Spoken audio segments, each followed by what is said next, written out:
Hello and welcome to Obinna TV. So for now, I'd like to look at the top newspaper headlines in Africa. So now we begin with a nation Africa. In nation Africa, basically, that is the net worth of a Kenyan minister who is seeking a position is 3.4 billion. So if you are worth for 3.4 billion, why are you seeking public office in the first place? Why are you seeking public office in the first place? So this minister is called William Kabogo. His net worth is 3.04 million. And remember, that's just what he declares.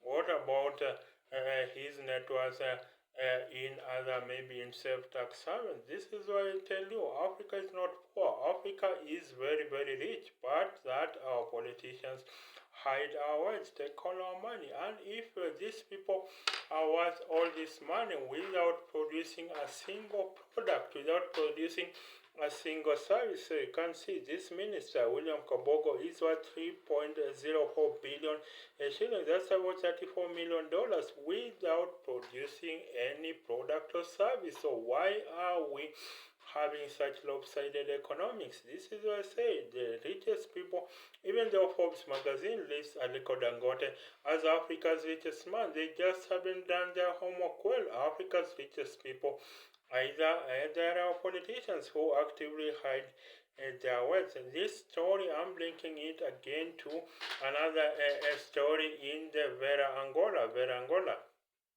newspaper in Angola. It says that basically the richest woman in Africa, once the richest woman in Africa, Isabel dos Santos, is seeking the presidency. So once the richest woman in Africa, Isabel dos Santos, is seeking the presidency. And again, I say that Africa's richest people are our politicians. They basically actively hide. So Isabel dos Santos became the richest woman in Africa after her dad placed her as the head of the Petroleum Revenue Authority in the country. So she just actively hid her wealth. That is that is over $1 billion.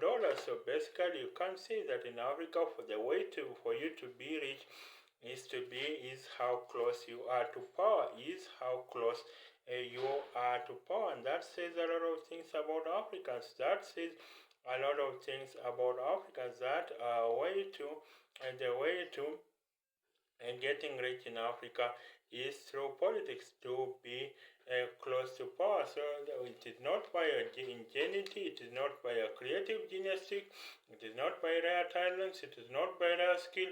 The way to get rich in Africa is by being close to power. So that's it about that is Vera Angola. Then in Ghana Graphic Online, another headline in Ghana Graphic Online. Another headline in Ghana Graphic Online, that is the second coming, Mahama's second coming. That is the Ghanaian president Mahama is being sworn in. So he is the first African president to have two non-consecutive terms. So basically, a Ghanaian president, that is John Mahama, is going to be sworn in. So do elections mean anything in Africa, or it is just a change of regime? Because I'm not seeing any change despite holding elections. I'm not seeing any change in African livelihoods. We are not witnessing a huge economic growth. That is what we need to ask. We are not witnessing huge economic growth. So why is it that way? Why is it that we are not witnessing huge economic growth despite holding elections? Then of course that means that we are voting we're not voting in the correct leaders. Basically, we're voting in based on tribe, based on very much what will they help me with? Will they help our our tribesmen? That's why the difference between the ruling party and the opposition party in Africa is not in ideology. It is by basically it is in tribe and region where they do their support from. So basically that needs to change. Then another headline in Africa that I'm looking at, in Sudan war, U.S. Sanctions on Hemeti could be turning points. So of course you remember U.S. sanctions on Sudan. So basically the rebel leader Hemeti is facing sanctions. So maybe this will put a stop to this war. But there are allegations that Russia is funding both sides of the war. So I'm saying Africa does not produce these guns. Africa does not produce these weapons. So basically, it is just that this in military industrial complex fund the thesis, the antithesis, and the synthesis, just to divide people along those lines. And we head or tail, the military industrial complex emerges as the winner. That is head or tail, the military industrial complex emerges as the winner. That is why I say that this is why the ruling class will always continue to be ruling class, because if you want to lead Africa, I don't think there is any true leader in Africa. All of them have been co-opted into the oppressive system. All the African leaders have been co-opted into the oppressive global military industrial complex system. So heads or tail, thesis, synthesis, or antithesis, they all serve the interests of the West, and this is why Africa is in such a their situation. And then another headline that I'm looking at: Mozambique withdraws opposition leader Mondlane diplomatic passport. That is, Mozambique withdraws opposition leader Mondlane passport. So that should say a lot about us. That should say a lot about us. Basically, the opposition in Africa, after they lose an election, then the opposition crumbles, and this is why political parties in Africa are mere election vehicles. That is, political parties in Africa are mere election vehicles. They are not centers of ideological thought and opinion, and this is why Africa continues to be the laughingstock of the world, because our political parties, we cannot get our parties to be centers of ideological thought and opinion. Basically, they are centers where it is just this person is eating, so I need to be the one who is eating, and that is why the opposition parties in Africa are crumbling. Look at the PDP in Nigeria. Look at the PDP in Nigeria. That is People's Democratic Party in Nigeria. The PDP has been out of power since 2015, and it seems to be crumbling. Look at the opposition in Kenya. Look at the opposition in Mozambique. Once you lose an election in Africa as an opposition party, and then it appears that you crumble, and I don't think that's good at all. And then another headline in Africa, I'm looking at Ethiopia, Somalia to restore diplomatic ties. That is, Ethiopia and Somalia to restore diplomatic ties. So remember, Ethiopia recognizes the breakaway region, Somaliland, as a separate state, and moved to sign in, and that is to access the port of Somaliland, that is the Red Sea port of Somaliland. But of course, then Somalia is having none of that, and of course that brought a diplomatic spat between the two countries. But of course now it appears they have mended the fence has been mended, and now Ethiopia and Somalia are back to a normal diplomatic relations. I think a UK minister says it is now time to recognize Somaliland as a separate state. But of course, then Somalia is having none of that. Somaliland broke away in 1991. So that's it from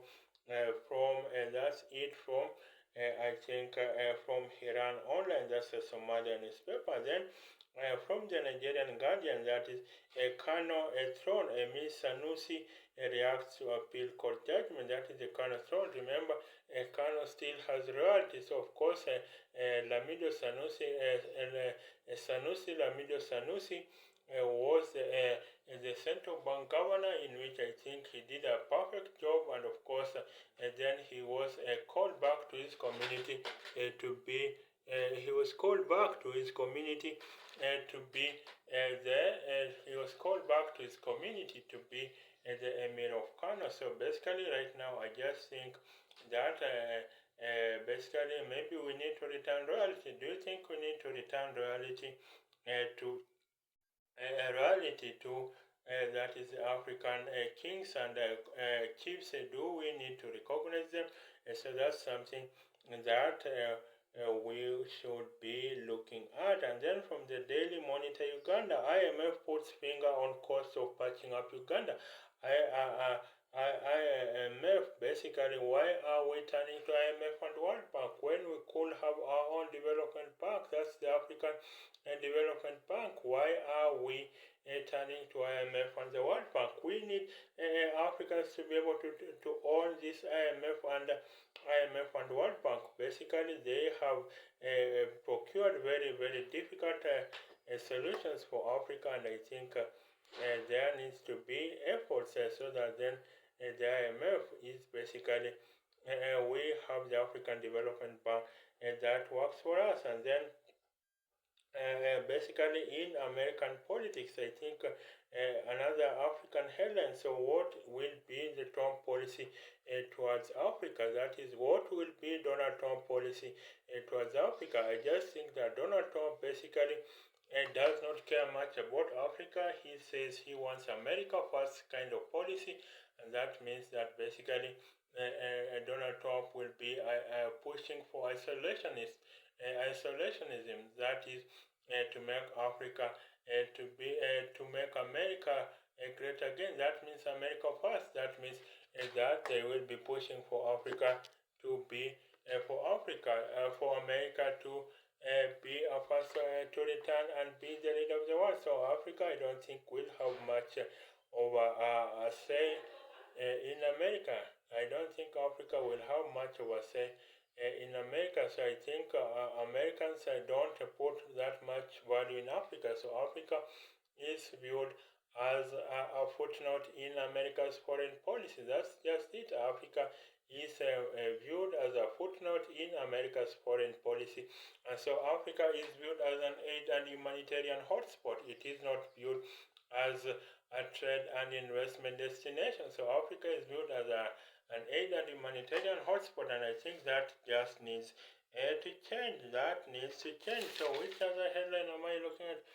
So that needs to change. Africa needs to move and be really at the top notch of American foreign policy. Then another headline in Africa, Eric Clarity, that is the Kenyan top presenter, moves over from Spice FM to Nation FM. Of course, this is about the media landscape changing, and of course, this is about mainstream media and now being.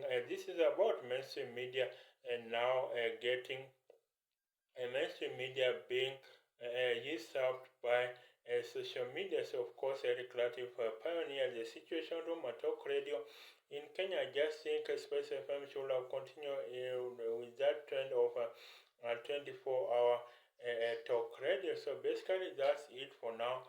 I have looked at the top stories in Africa. So till next time, bye for now.